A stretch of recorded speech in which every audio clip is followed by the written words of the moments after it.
Another day, another non-basketball crazy interaction. But you want to know what the best thing about this is that we're talking basketball right now.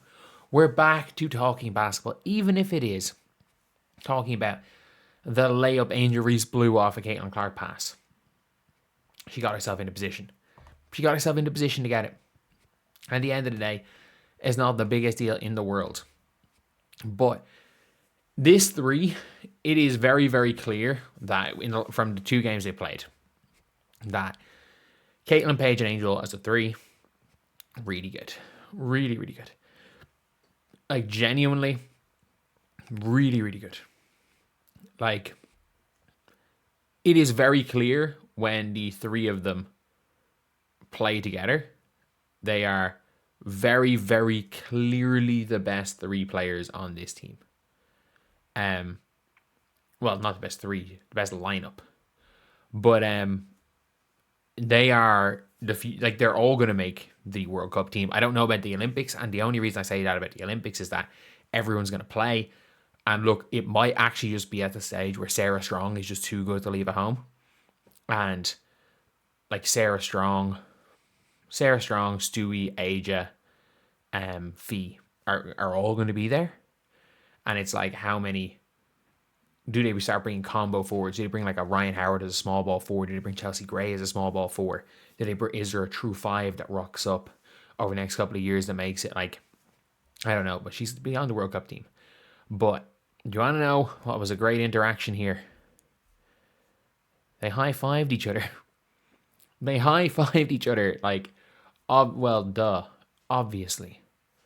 Obviously, when it comes down to it, there is a like the whole high five situation was nonsense. Was absolute nonsense, and I don't understand why people were still talking about that like it meant anything. It was obviously complete and utter nonsense. That being said, like, people ran with it. People ran with it on all sides. Like, they ran with this, oh, these players hate each other. And it's like, first of all, again, they don't, but even if they did, who cares? Like, that's just my opinion. Even if they do hate each other, who cares? At the same time, like, obviously, like, Caitlin ran out of her way to high five Angel Reese in game one. And you saw it today where it was like, even like Jackie Young ignored Caitlin Clark. Caitlin Clark made sure no matter what, in every single scenario, she high fived every single player on the team, no matter what, because it had BS nonsense last week. But it realistically is like one of these things where like the difference between, like, you're looking at this play here, and this is obviously is one of the big plays. So Paige steals the ball, gets it to Angel. And this is the big difference between today and the last day, by the way. Like, Angel on multiple occasions actually passed the fucking ball to Caitlin Clark. And that's all we're asking for. Is like, she will give you the ball back. She wants to give you it back. Angel to Caitlin to Paige, layup. And that is this is a Team USA team who had been playing slow for quite a bit of the game. And it's not about how fast players run. It's not like, as soon, by the way, Paige is the one player. As soon as she realizes Caitlin Clark's going to get the ball, she's gone. Like, she is like Kelsey Mitchell gone. Like, if you saw it in the first game, like, there are times where I think the camera zoomed in on Paige Bueckers, and she kind of, I think the score went in, and she kind of looks and sees it going to Caitlin, and it just shows her sprinting to a spot. And like, she didn't even get the ball. And it's like, that is the way it is, where it's like, if you are playing with Caitlin Clark, you gotta sprint. You gotta be out here sprinting. And that's a fantastic play. That is a fantastic, fantastic play.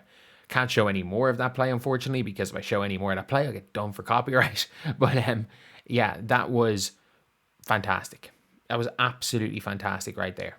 And it just showed again what these three players are capable of. You've got a player in Angel Reese who is the best rebounder in basketball. And it was annoying how often she looked off her point guard yesterday, because yes, she plays with Rachel Bannerman Club.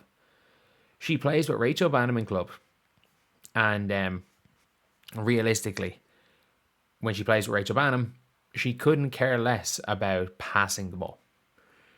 Because if you give it to Rachel Banham, something bad's probably going to happen. She doesn't really care about getting the ball to Rachel Banham. But the difference is when you're playing with Caitlin Clark as your point guard, you get her the ball. You get her the ball. Like, it's as simple as that. Other than that, like, we saw a big screen from Caitlin Clark, a huge screen from Caitlin Clark, leading to a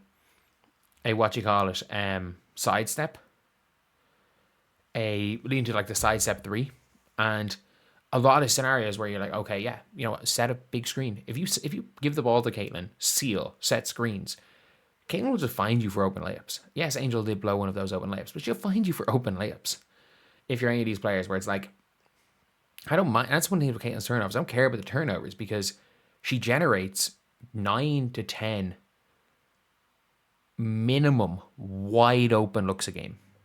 Like, and this is like for Team USA.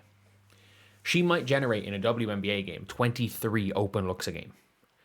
For me, an open look is better than is more of a positive than a turnover is a negative. And for me, in terms of open look, she might generate 20 in a game. And yeah, like, unless she has 20 turnovers, I think it's a net positive what she's doing. That being said, like, look, you've now got these young players who are clearly the best players for USA. And there's some fucking dumbass. I'm arguing on Twitter. Like, I enjoy arguing people on Twitter. Someone literally is like, the starting lineup was the best by far more reliable than the young players who were up. Like, the starting lineup were scored 5 points in 4 minutes. Okay, Caitlin came on. The stars were +5 total in the 13 minutes. The Angel and Caitlin lineup just in the first quarter was +15. If you agree, this is crazy, subscribe. We are trying so hard to get to 57.4k. We are trying really hard to get to 57.4k, lads. We are only 2 off. We've never hit that before. We went back down. We nearly went down under 57.1k. We're up to 57.4. We might get to 58k. We might get to 58k by the start of WNBA season. That would be insane. But yeah. Anyway, look, when it comes down to it, this trio is you see them all checking in. And when they all checked in that third quarter, you realize, okay, yeah, this one's done. This one's done. Italy are fucked. And as soon as they check in, Italy immediately go into zone.